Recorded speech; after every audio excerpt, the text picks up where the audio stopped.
તો શહેરની અંદર એમ કહેવાય ને કે આપણે લોકગીતોમાં પણ કહેવાય છે કે સાતમને સોમવારે પણ સાતમના દિવસે જ શહેરની અંદર હું આવી રહ્યો છું અને ખાસ તો ખૂબ મને એમ કહેવાય કે ઉત્સાહ છે શહેરનો કે આ એક લોકગીતોનો એક અલગ પ્રકારની રીતે અલગ પ્રકારની થીમ ઉપર અમે રજૂ કરવાના છીએ. અને શહેરની અંદર જો વાત કરીએ તો જે ગામડાની અંદર પહેલાના જે ગામડાની અંદર જે બહેનો ગાતા જૂના લોકગીતો એને અમે કંઈક નવા મ્યુઝિક સાથે આ વખતે પ્રસ્તુત કરવાના છીએ અને ખૂબ ઉત્સાહ પણ છે. અને ખાસ અમદાવાદની પબ્લિકને કહું છું કે આ વખતે પહેલી વાર અમદાવાદમાં આવી રહ્યો છું. 10 દિવસ અને પાછી 2 પ્રી નવરાત્રી પણ છે. એટલે અમદાવાદમાં આ વખતે ફર્સ્ટ ટાઈમ છે અને ખૂબ ઉત્સાહ છે.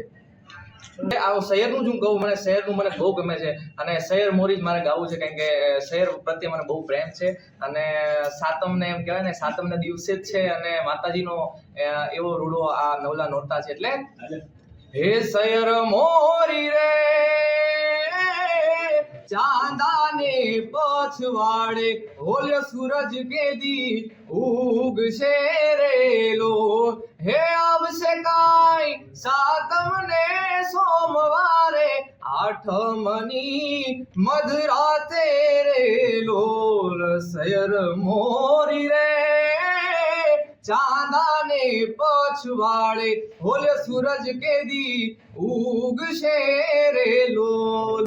એટલે તો માનો એક એવો પાવન પર્વ કહેવાય કે જેની આખી એમ કહેવાય ને કે આખી આપણું ગુજરાત તો ઠીક છે પણ હવે તો સમક્ષ આખું ઇન્ડિયા વાટ જોઈ રહ્યું છે કે જ્યારે નવરાત્રી આવે ત્યારે આ માના પાવન પર્વને કંઈક અલગ રીતના રજૂ કરીએ. બધા જ કંઈક નવા કરતા હોય છે. એટલે મારી ગણતરીએ જોવા જઈએ તો એક માની આરાધનાનો વિષય છે આ કે આખા વર્ષ દરમિયાન આપણે એક માને 9 દિવસ માટે આપણે એમની આરાધના કરીએ, પૂજા કરીએ. સૈયર 2025 કરીને ગરબાનું આયોજન કર્યું છે, જેમાં અમારા ત્યાં આર્ટિસ્ટમાં અક્ષવાન મીર, આમિર મીર, અઘોરી મ્યુઝિક, પિયુષ ગઢવી, શિવમ બારોટ તથા પ્રી નવરાત્રીનું પણ આયોજન કરેલ છે, જેમાં પૂજા કલ્યાણી ઉપસ્થિત રહેવાના છે. સર, મેડિકલને લઈને શું સુવિધા છે? મેડિકલને લઈને મેડિકલ ટીમ્સ અને એમ્બ્યુલન્સ પણ ત્યાં હાજર રહેવાની છે. ઇન્સ્યોરન્સ લીધો છે? હા, ઇન્સ્યોરન્સ પણ લીધેલો છે ઇવેન્ટનો સપોર્ટ. કેટલા વીઘામાં આ ગરબા થવાના છે જગ્યામાં? 1,40,000 સ્ક્વેર ફૂટનું આપણી પાસે ગ્રાઉન્ડ છે. અને ઓડિયન્સ તમે ટાર્ગેટમાં રાખવાનો છો? 8 થી 10,000 નું ઓડિયન્સ અમે ટાર્ગેટ રાખ્યું છે. અમદાવાદમાં ઘણા બધા ગરબા થાય છે, સૈયરમાં ખાસ શું છે? સૈયરમાં ખાસ અત્યારે ગામઠી થીમ છે, પણ આ અત્યારની જે જેન્જી જનરેશન છે એને ગમે એ રીતની થીમ અમે લઈને આવ્યા છીએ, પ્રોપર ઓથેન્ટિસિટી બતાવવા માટે. કઈ ડેકોરેશનમાં કઈ નવું છે યા તો ત્યાં ફેસિલિટી શું છે અત્યારે અવેલેબલ? પાર્કિંગની ફેસિલિટી કેવી છે?